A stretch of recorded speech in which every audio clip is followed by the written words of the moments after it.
Assalamu alaikum, dear students. How are you?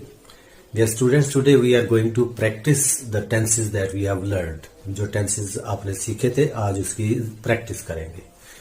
तो इस practice के लिए what do you need?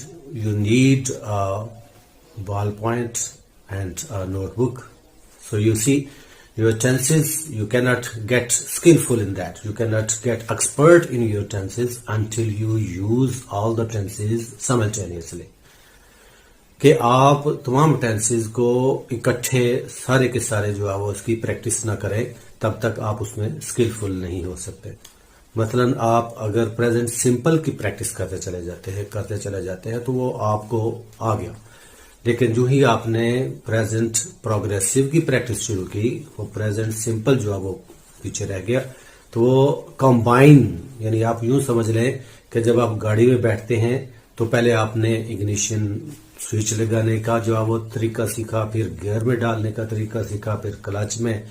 अब आप गियर डालने का तरीका सीख रहे हैं, गियर डालते जा रहे हैं, क्लच जो है वो दबाते जा रहे हैं. तो इसका ये मतलब नहीं कि आप ड्राइविंग सीख रहे हैं.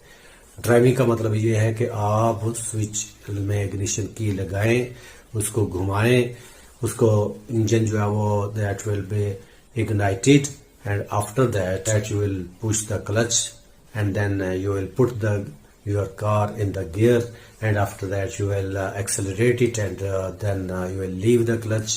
These all the things you will learn simultaneously. If you will not learn those and everything you will learn separately, then combined you cannot do anything.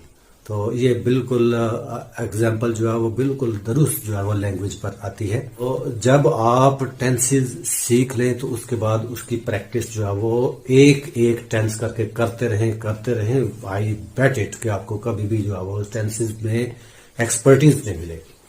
तो for that what you have to do, you have to use all the tenses simultaneously. तो आज उसकी practice करवा रहे हैं कि तमाम tenses एक ही वक्त में हम कैसे प्रैक्टिस कर जाए. It is not hard, it is not difficult, you can do easy. इससे पहले कि हम प्रैक्टिस करें, आप टेंस टेबल जरा अच्छी तरह पढ़ लें, आपके जहन में सारे जो है वो उसके कॉन्टेंट्स जो जहन में आपके बैठ जाएं, तो फिर उसके बाद प्रैक्टिस स्टार्ट करते हैं. लेकिन एक चीज का ध्यान रखना है कि जब आप पास्ट परफेक्ट टेंस बनाएं तो उसमें ऑलरेडी या येट जैसे वर्ड्स ऐड कर लें. इससे सेंटेंस पास्ट में फिर वो कंपेयर हो जाता है कि इस चीज से पहले, और पास्ट परफेक्ट जो है वो बगैर किसी ऐसी चीज के पास्ट में किसी वक्त के मेंशन किए बगैर आप पास्ट परफेक्ट नहीं बना सकते. तो सिर्फ आप ऑलरेडी या जस्ट या येट ये तीन वर्ड जो है ना उसमें सेंटेंस में ऐड कर लीजिए. और दूसरी चेंज, परफेक्ट प्रोग्रेसिव सेंटेंसेस में टाइम मेंशन कर दें. सिंस, नोन, फॉर, 2 आवर्स, यानी सिंस या फॉर के साथ टाइम मेंशन कर ले तो उसके साथ ये सेंटेंस जो है इसको आप तमाम टेंसेस में चेंज करते जाएं. The first sentence that I'll practice on, that is, I deliver my lecture. I deliver my lecture. I have written for you. I deliver my lecture. This is present simple tense. Present simple because here I have used deliver, present plural form of the verb or first form of the verb, and you know first form of the verb we use in present simple tense. The first block, पहले block. अब इस sentence जो अभी मैंने बोला इसके tenses जो है वो बदलते जाएं बतदरीज. You keep on changing the tenses according to the tense table that you have learned, and you will go in the sequence and you will keep the order. तरतीब जो है उसका ध्यान रखेंगे. तो पहला प्रेजेंट सिंपल मैंने बनाया, I deliver the lecture. Now change it into past simple. I delivered the lecture. Deliver ये वीक वर्ब है, यानी रेगुलर वर्ब है, ed के साथ सेकंड फॉर्म बनी. I delivered my lecture. Now go to future simple tense. I will deliver my lecture. These 3 tenses you have made. I deliver my lecture. I delivered my lecture. I shall deliver my lecture. Now go to second row. I am delivering my lecture. I was delivering my lecture. I will be delivering my lecture.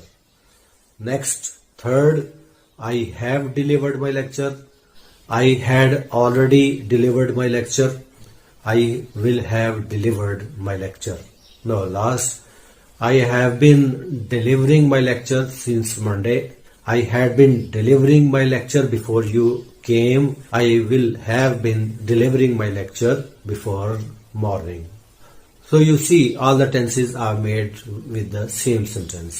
अब एक और मैं sentence दे रहा हूं, आप इस sentence को तमाम टेंसेस में लिखें. And now start writing. The sentence for you is the doctor examines the patient. Now I used present singular form of verb because the subject is singular.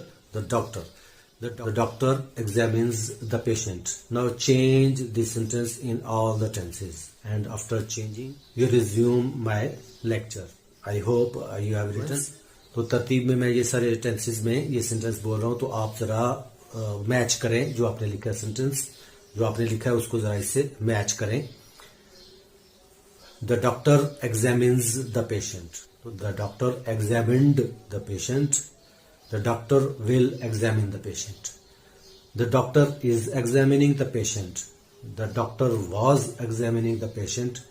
The doctor will be examining the patient. The doctor has examined the patient. The doctor had already examined the patient. आप already की बजाय yet लगाया, no problem. तो आप यूं भी कर सकते हैं कि the doctor had just examined the patient या The doctor had not examined the patient yet. तो yet जो है वो एक तो एंड पर आता है और दूसरा इसको इस्तेमाल के लिए आप नॉट लगाते हैं. ये नेगेटिव सेंटेंसेस में ज्यादातर आता है. तो doctor had not examined the patient yet. The doctor will have examined the patient. Now last row. The doctor has been examining the patient for an hour. The doctor had been examining the patient for an hour. Before he left the hospital, the doctor will have been examining the patient for an hour. आप देखें कि तरतीब में आपको tenses जो है वो सारे के सारे एक पिक्चर आपके जहन में बनना शुरू हो गई. तो आप आज की प्रैक्टिस समझ चुके होंगे कि एक सेंटेंस ले उसको तमाम टेंसेस में ट्रांसफर करें. तो हमारे जो आमतौर पर जो प्रैक्टिस करते हैं वो इस तरह होती है कि हम एक टेंस लिया, उसमें मुख्तलिफ सेंटेंसेस बनाते चले गए. That is wrong practice. वो गलत है. उससे फिर आपके टेंसेस जो है वो आपको कभी भी वो जहन में एक पिक्चर नहीं बनती है. तो जहन में एक पिक्चर बनाने के लिए, एक अच्छी तरह टेंसेस को डाइजेस्ट करने के लिए आप एक सेंटेंस से तमाम टेंसेस में उसको ट्रांसफर करेंगे. फिर उसके बाद दूसरा सेंटेंस, तीसरा, चौथा करते जाएं प्रैक्टिस जब तक यू फील कि आपका